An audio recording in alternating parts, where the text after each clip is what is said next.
and that's what we're doing today. I've been doing this for 3 days now. It's Monday, and we started on Saturday. They're all fresh. We don't freeze them. And our weight range this year is starting at probably about 15 pounds up to 36 pounds. Our biggest one that we raise is 36 pounds this year. Our customers come right here to the farm and pick them up, and we supply a few shops that buy them and give to their employees. Our process that we have here, it's all the equipment that I picked up myself over the years. We start with a scalder. The water is 155 degrees, and they go around in there for about 1.5 minutes, and that loosens the feathers up. Next piece of equipment, they go into the plucker for maybe about 30 seconds, and that pulls the feathers off. There's a bunch of rubber fingers in there. And then they go to the initial cleaning table where they take off the last bit of feathers off the bird. And then the next table is where the gutters are at. And they take all the innards out of the birds and rinse them out, and then they go into cooling tanks. And then we move them through the process of about 4 cooling tanks over the next hour or 2, depending upon how fast we're moving them through. Get them cooled down, and we bag them up and put the heart, liver, gizzards in them, and then put them into the cooler, and then they're ready for pickup for customers. So we have a lot of family and friends that come in every year and help us.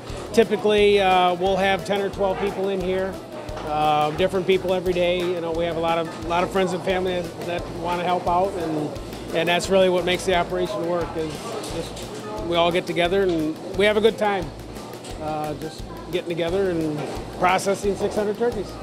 In 1941, Congress passed an official proclamation declaring that Thanksgiving will be observed as a legal holiday.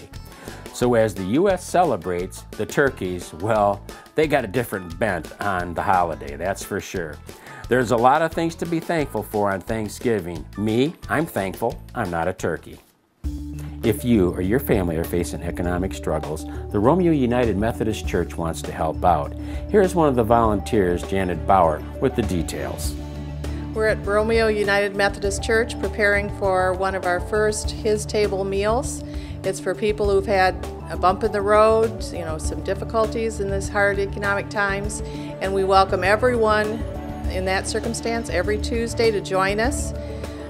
We have fresh homemade food and fellowship, and we just encourage everyone to come and share a meal with us. We're also looking for churches and church members to help us prepare, serve the meals, and clean up. So that would be a wonderful blessing too if we had some people to volunteer to participate with as partners with our church.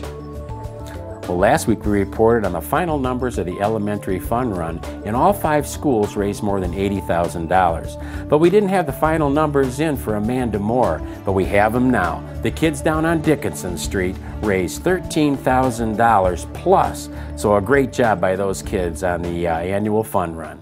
Well, while you were enjoying those stories, the surf students decided to put me to work, so I'll get back helping build this tree, and we'll see you next time on Around the Community.